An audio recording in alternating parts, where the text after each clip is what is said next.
যে কোনো স্ত্রী বা পুরুষকে দূর থেকে আকর্ষণ করে কাছে নিয়ে আসার এটি একটি খুব সহজ ও শক্তিশালী উপায় আজকে নিয়ে এসেছি আপনাদের সম্মুখে। আপনারা যারা কমেন্ট করছেন এই যে দূর থেকে আকর্ষণ দ্বারা কাউকে নিয়ে আসার জন্য, বা আমাকে ফোন করে করে বলছেন বা কমেন্টে লিখে জানাচ্ছেন বা হোয়াটসঅ্যাপে লিখছেন যে এরকম কাজ একটি করে দিন আর সে কাজটা যেন দ্রুত হয়, তো সেই দ্রুত কাজ করার জন্য দেখুন, যে পার্সন আকর্ষণ করতে চায় তাকে নিজেকেই এই কাজগুলো করতে হবে। আজকে যে প্রয়োগ নিয়ে এসেছি এই প্রয়োগটি সবচেয়ে শক্তিশালী প্রয়োগ। এই প্রয়োগটি যদি আপনি শিখতে পারেন খুব সহজেই করতে পারবেন। তো ভিডিওটি সম্পূর্ণ দেখবেন, কোথাও স্কিপ করবেন না। আর নিয়মগুলো যেমনভাবে বলা হচ্ছে আপনি একটু ধ্যান দিয়ে দেখবেন ভিডিও, কোথাও স্কিপ করার একদমই চেষ্টা করবেন না, আর না হলে বুঝতে পারবেন না। দেখুন, নিয়ম যেমন বলা হবে সেমনভাবেই আপনাকে করতে হবে। মন্ত্র কি কি কেমনভাবে করতে হবে, কি কি জোগাড় করতে হবে আমি বলছি, একের পর এক আপনি নোট করতে পারেন ডায়েরিতে।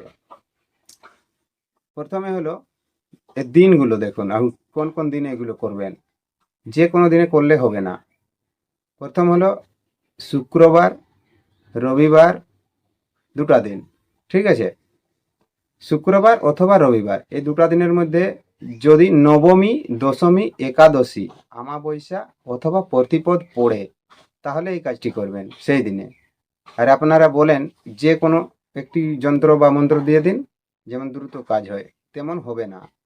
নিয়ম অনুসারে না করলে কোনো কাজ হবে না, ঠিক আছে? দেখুন, এই যে যেমনভাবে বললাম সেই দিনে করতে হবে।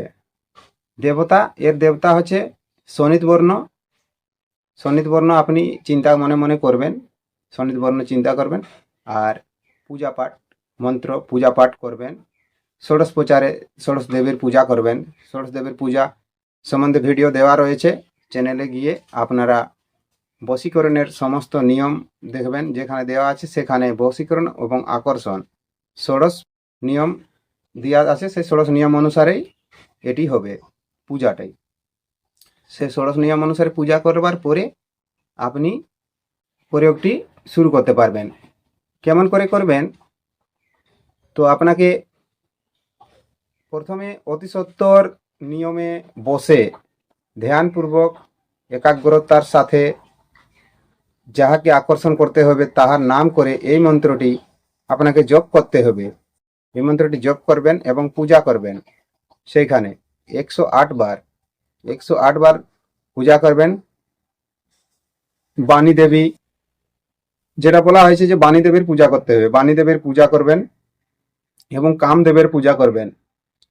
আর এই আকর্ষণ যন্ত্র আপনি তৈরি করবেন। মন্ত্র পূজা হবার পরে আকর্ষণ যন্ত্র কেমনভাবে লিখবেন, যন্ত্র লেখার নিয়ম, যন্ত্র লেখার নিয়মটা না জানলে আপনি যন্ত্র লিখবেন কেমন করে? যন্ত্র লেখার নিয়ম হলো, একটি করবরি ডাল নেবেন, সাদা করবরি, শ্বেত করবরির ডাল, সেটাকে একটি কলম তৈরি করবেন, কলমের মতন তৈরি করলেন। সেই কলম দিয়ে একটি ভোজপত্রে এই তার মন্ত্রটিকে লিখতে হবে। এবং মন্ত্রটি লিখবেন যে কি কালি দিয়ে লিখবেন প্রশ্ন হবে। ভিডিওটি ধ্যান দিয়ে দেখবেন, কথাগুলো ধ্যান দিয়ে শুনবেন, তাহলে বুঝতে পারবেন।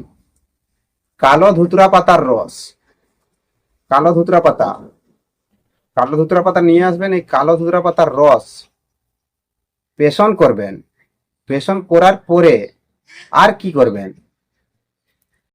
এর সাথে গৌরচনা, গৌরচনা মেশাতে হবে। গৌরচনা আপনি যে কোনো দোকানে পেয়ে যাবেন, যে এই যে তান্ত্রিক ক্রিয়ার সামান যেখানে পাওয়া যায় সেইখানে গৌরচনা, গৌরচনা নেবেন।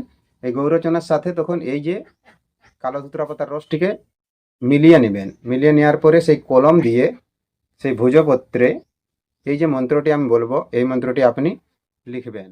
লিখে কি করতে হবে?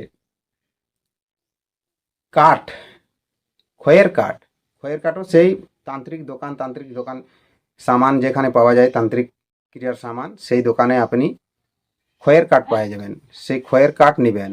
সেই খয়ের কাঠে আগুনে হোম করতে হবে। তার জন্য একটি সংগ্রহ কপুর আর একটি ঘি নিয়ে নেবেন, ঠিক আছে?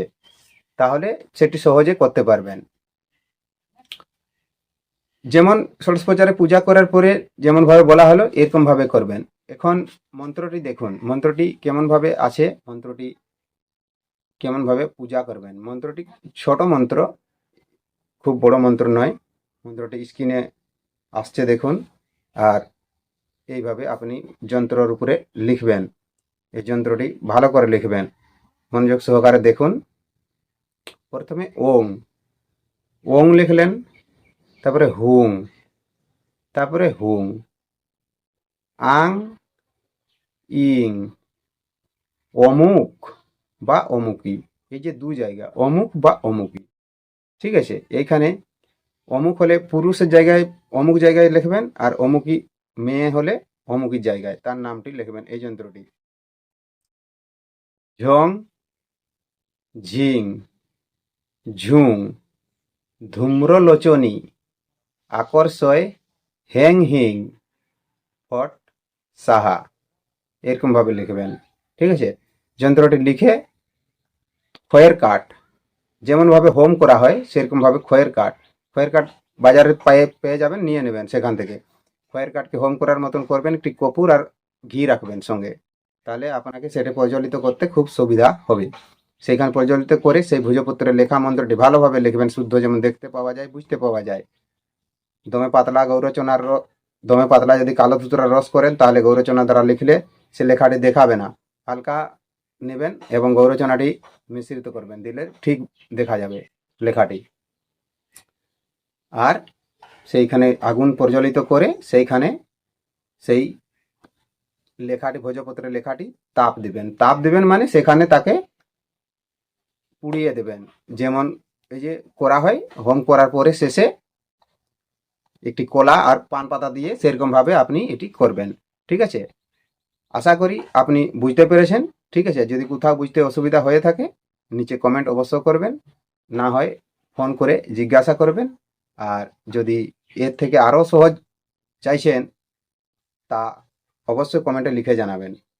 নমস্কার, জোহার, ধন্যবাদ। দেখা হবে আবার একটি নতুন ভিডিওতে। ততক্ষণ পর্যন্ত আপনি আপনার খেয়াল রাখবেন।